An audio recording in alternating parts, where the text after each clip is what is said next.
Hello and welcome to Beyond with Tiffany Hopkins. I have to set some of these technology things up. I'm actually live today and gotta get a few things streaming. Okay, I think it's all working.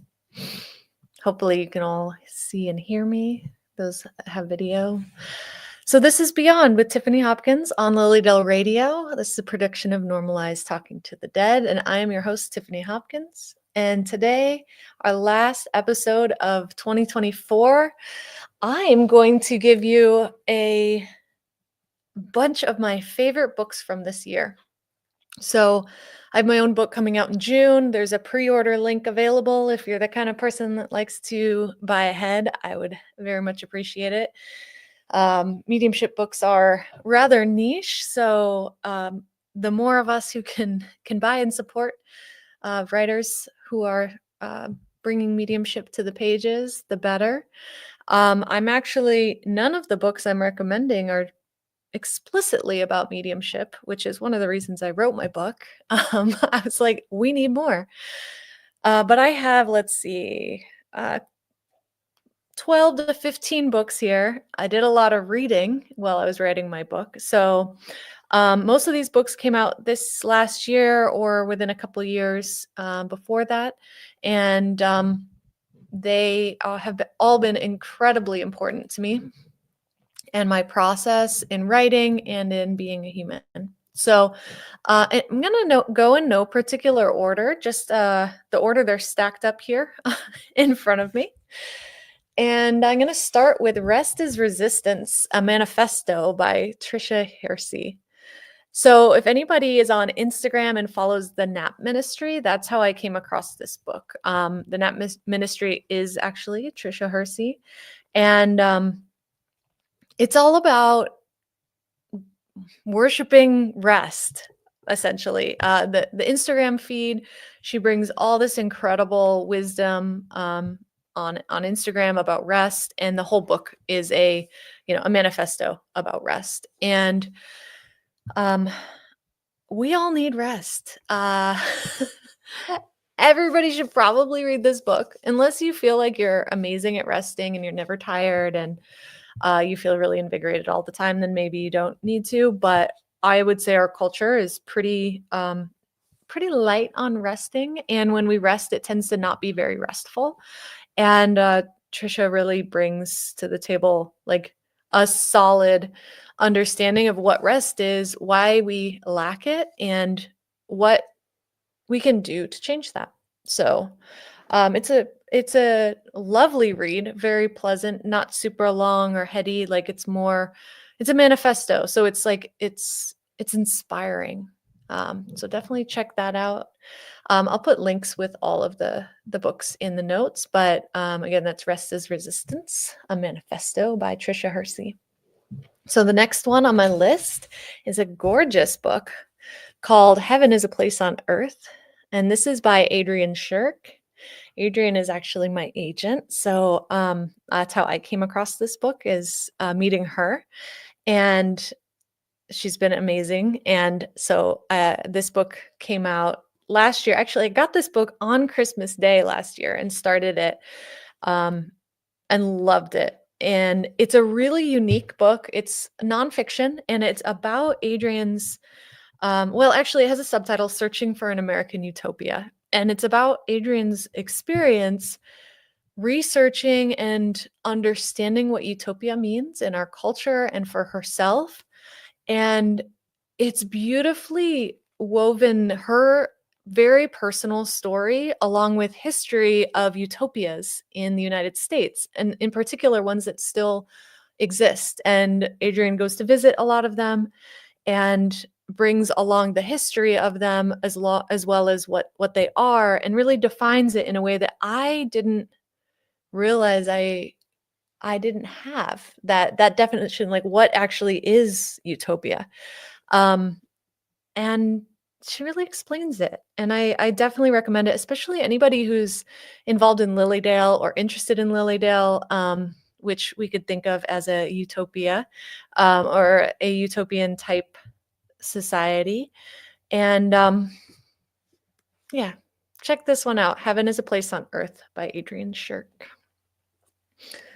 All right. Next on my list is now this is a heady one. This is an academic book. It's called A Wild and Sacred Call. The subtitle is Nature, Psyche, Spirit. It's by Will W. Adams.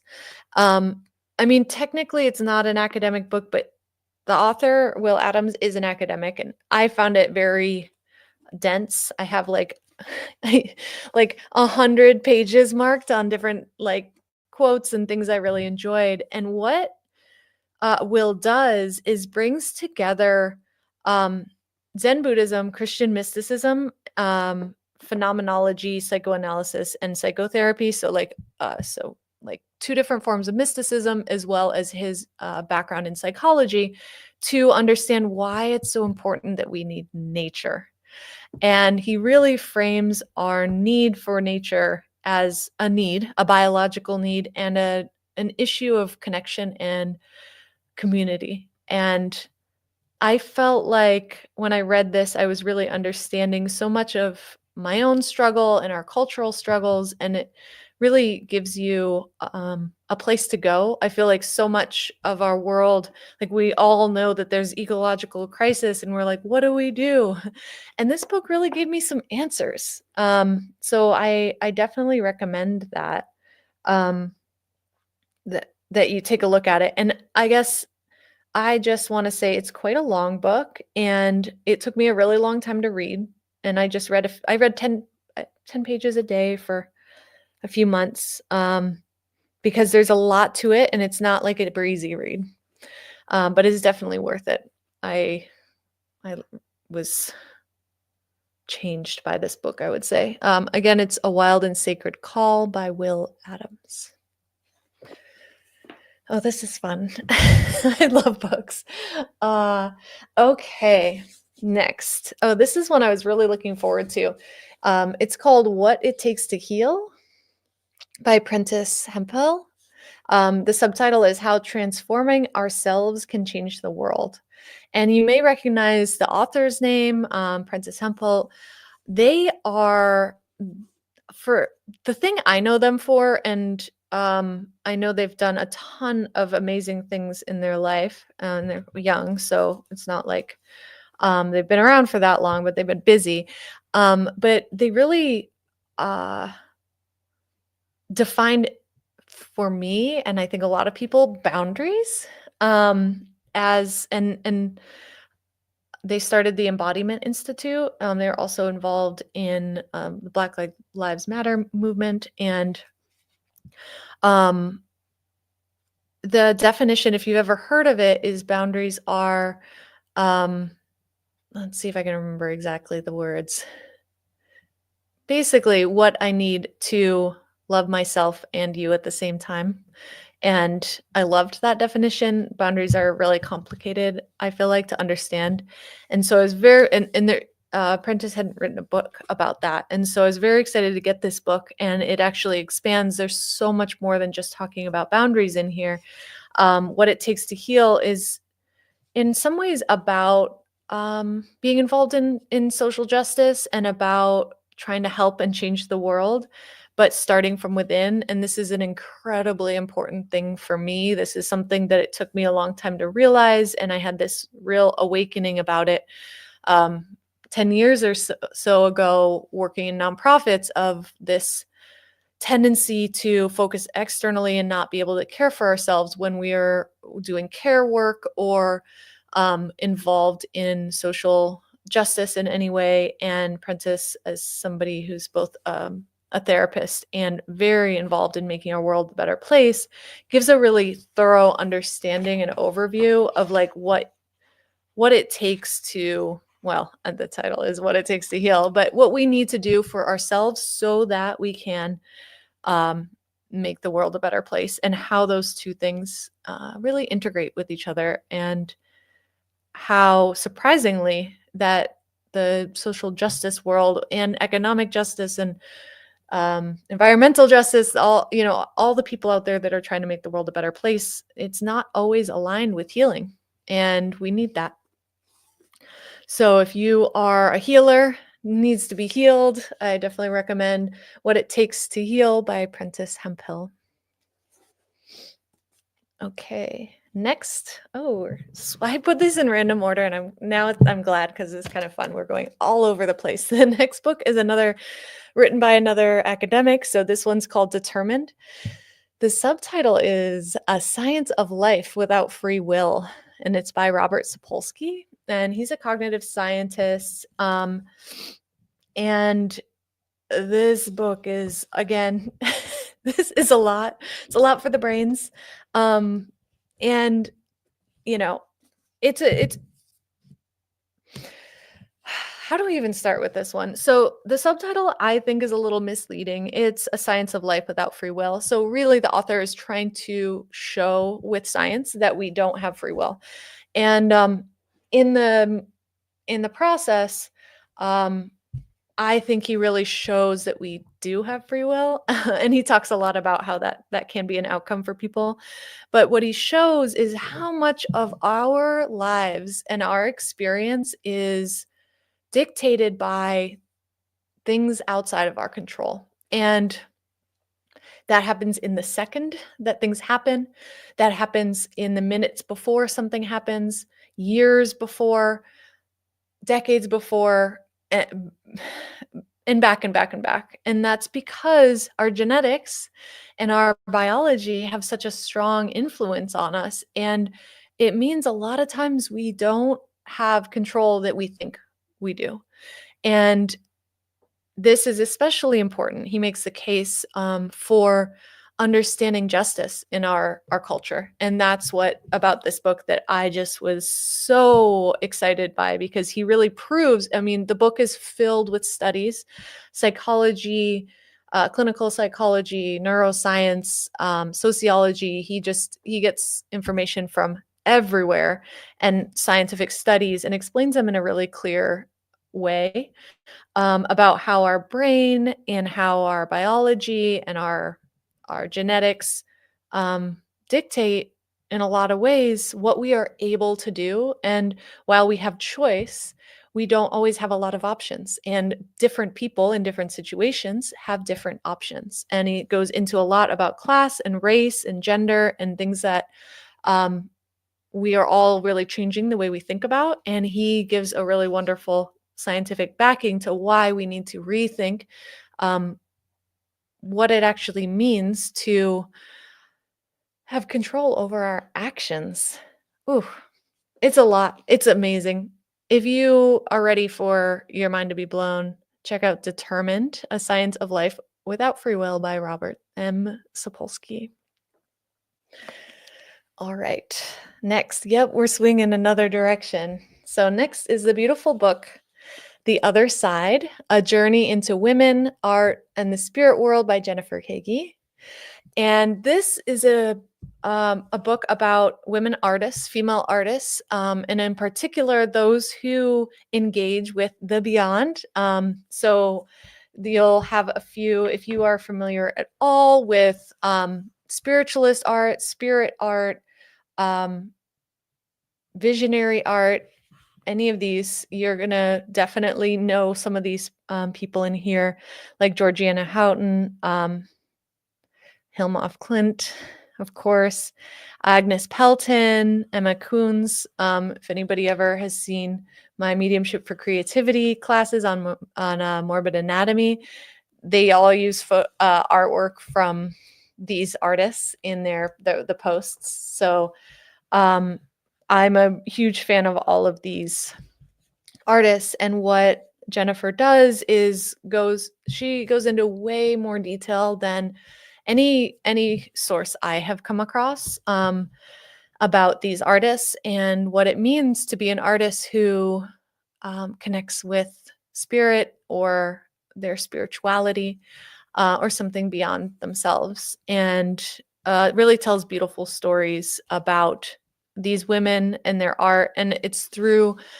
starting in the 1800s all the way through to current artists. So if you're also looking to learn about some new art and some women art, and to be inspired by people who are doing things a little differently and maybe outside of the typical kind of contemporary world of art, this is a beautiful book to read and look at. There's a lot of photographs in here too. So that is The Other Side by Jennifer Higgie. Oh, and okay, now we're to one I'm very excited to share. This is Momento Mori. The subtitle is The Art of Contemplating Death to Live a Better Life, and it's by my dear friend and Morbid Anatomy founder, Joanna Ebenstein. And I was lucky to be one of her early readers when this still lived as a Word doc on a computer, and it has just been so inspiring and beautiful to watch this book come to life.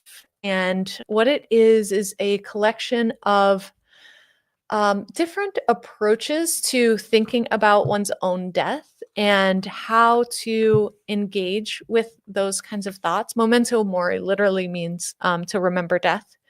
And Joanna brings two important lenses, one of artistry, being an artist, and the other of sort of being a skeptic or being new to this or being questioning. And so when she shares her approach to remembering death, it's with a really gentle and actionable approach. And so I find her writing and this work in particular really inspiring in a way to approach something that can be really challenging.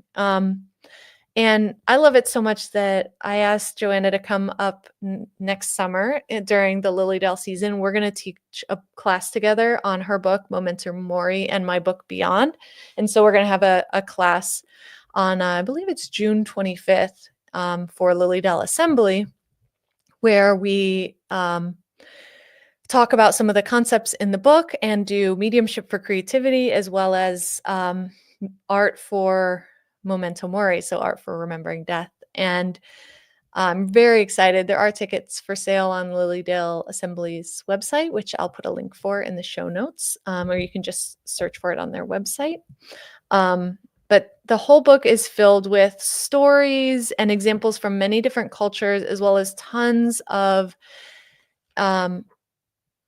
I don't want to call them exercises because that sounds a little sterile, but things to do, things to write about, things to try, art to make, thought exercises, that kind of thing. So it's a very active book. And so if you know anybody or if you are wanting to better come to terms with or become more comfortable with death and how it affects your life, I definitely recommend Memento Mori by Joanna Ebenstein.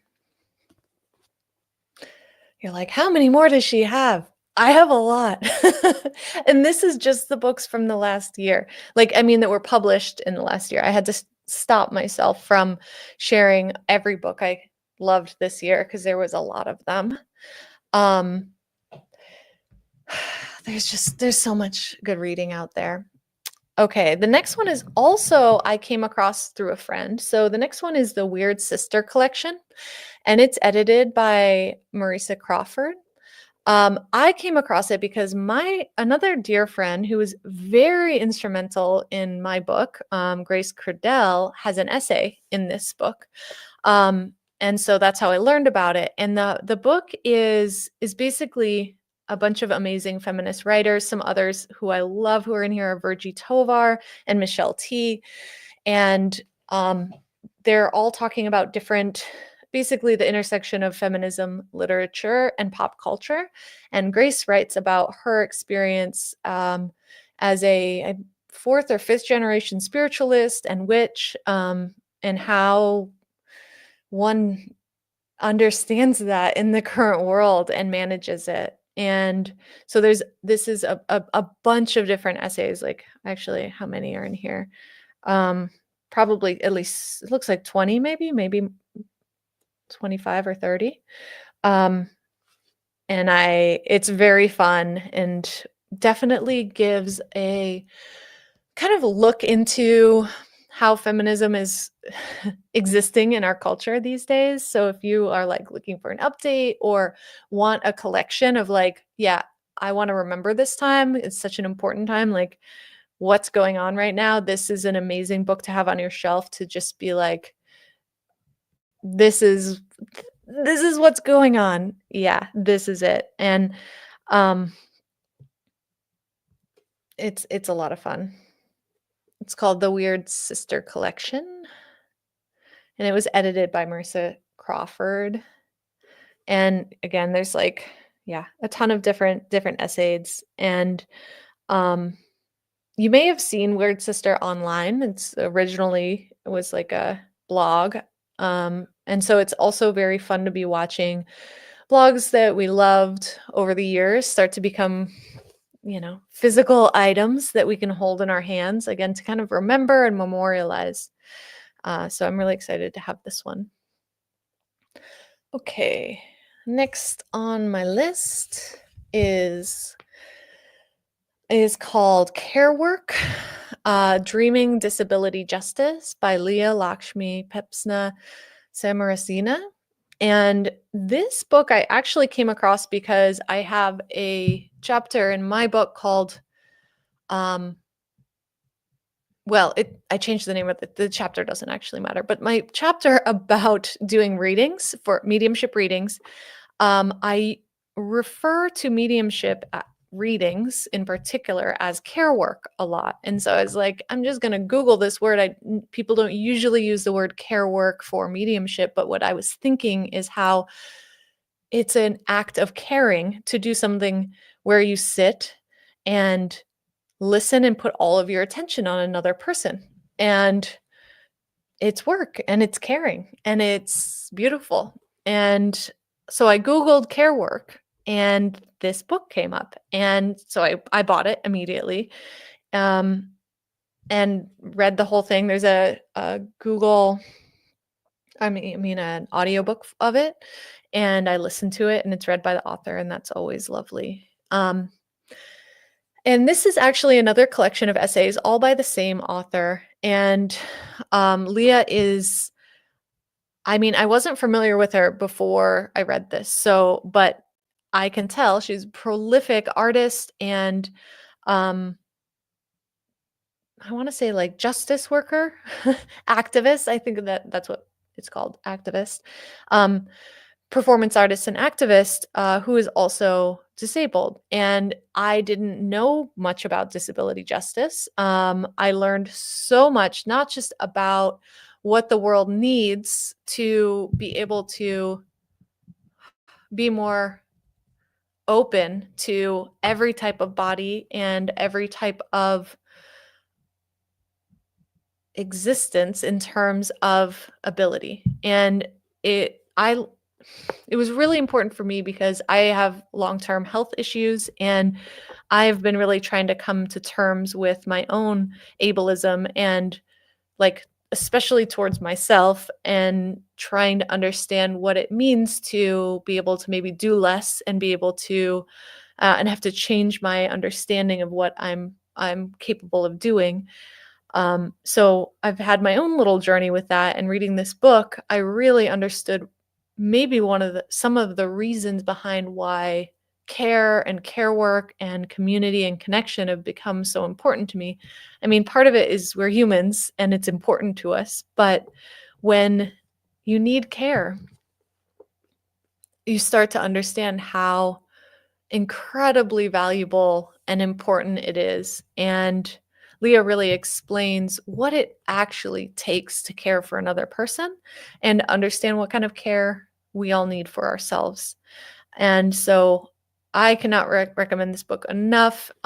If you have anyone in your life or are open to learning and understanding how we can all do better in terms of making this world comfortable and just accessible for everybody, this is a great place to start and learn about this. So it's called Care Work, Dreaming Disability Justice by Leah Lakshmi Piepzna-Samarasinha.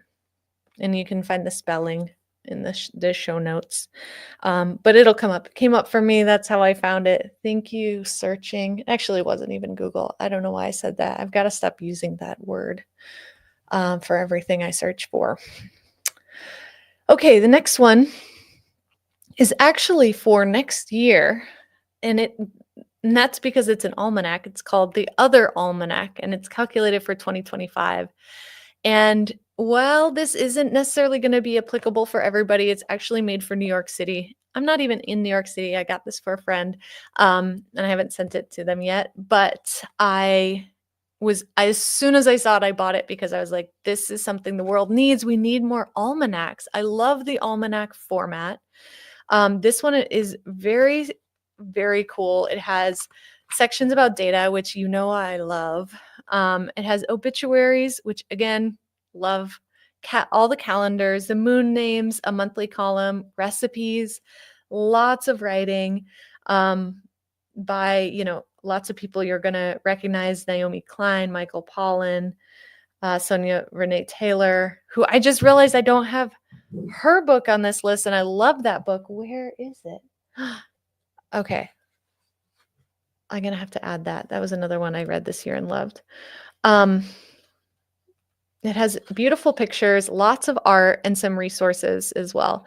So if you are in New York City or know anybody in New York City, now is the time to get them the Other Almanac. You can just search for that as well. There's no specific, not one single author. It is published by, they publish themselves. I would say it's self-published, but this is the third volume this year, or for 2025, and hopefully there will be many more, and maybe it will be expanded to other parts of the world, so all of us can have this very hip and modern almanac for weather, planting, just what's going on this year. So I just opened a page, and it's salted herbs. Has beautiful photographs, recipes. Very cool. It feels nice. It's got a good hand feel. So that is the Other Almanac. Okay, and now we're going to get into a little bit of fiction. So the first fiction I'm going to share with you all is called James. It's a novel by Percival Everett. He has written lots of books, and this book is just stunning. I mean, this is the kind of book everybody needs to read. It should be read in high school. And what it is it's the Huckleberry Finn story, but from the perspective of Jim. And so, everybody knows Huckleberry's story. This is Jim's story. I don't even know how to tell you what an amazing book this is, other than just to read it. If you like novels, if you like historic novels, if you enjoyed Huckleberry Finn and Mark Twain, obviously it's the same story, but it's from another person's perspective, an adult's perspective, a Black man's perspective, an enslaved person's perspective. A lot of viewpoints that we didn't have from published stories at that time. And I think the creativity, but also the heart and soul that goes into looking again at the stories we're telling about our country and about ourselves is just phenomenal. Just read it. It's called James by Percival Everett. Just, yeah. That is a book. I mean, it's winning tons of awards. I'm not I'm not going to be the only one that's saying everybody read it. But I do have one that my next is a little more unusual, maybe less mainstream or something.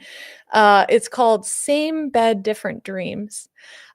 Beautiful title. And the title, Same Bed, Different Dreams, is a South Korean. Actually, I shouldn't say that. I should say a Korean kind of phrase and it just kind of hints towards, the moment in maybe a relationship or when two people are in the same bed but they have different dreams, right? So they're maybe looking to a different future. Um, that's what the title is referring to. This is by Ed Park. I didn't say that yet.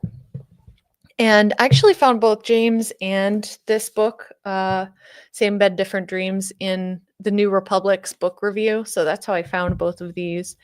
And this is one of the most brilliant books. I am so jealous that someone wrote this because it's so amazing and I want to write a book like this someday.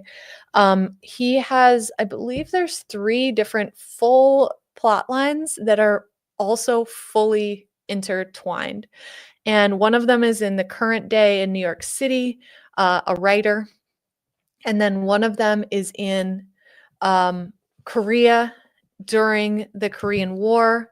And I learned more about the Korean War reading this book than I ever knew, which is sad that I didn't know more, but I didn't, and now I know a lot more. And it is fiction and it is fictionalized, but there is a lot of really important history. So this was starting in 1919, and it was wild. I was reading this when I was in Mexico last year, getting away from the snow here, and there is also a whole plot line in Buffalo, and I was just like totally, it just made me love it even more because I felt like really close to it because there's a lot of history about Buffalo as well. So if you like historical fiction or fictionalized history, so when there's real characters who are real humans, you can Google them and they are in here mixed with characters that have been more fictionalized. And if you also like, there's kind of a tech, like the modern day part of the story.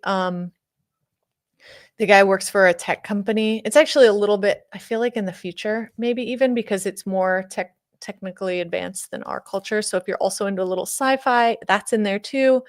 If you're into Buffalo history, that's in here. I mean, this book has it all. Same bed, different dreams. Yeah, brilliant, brilliant fiction.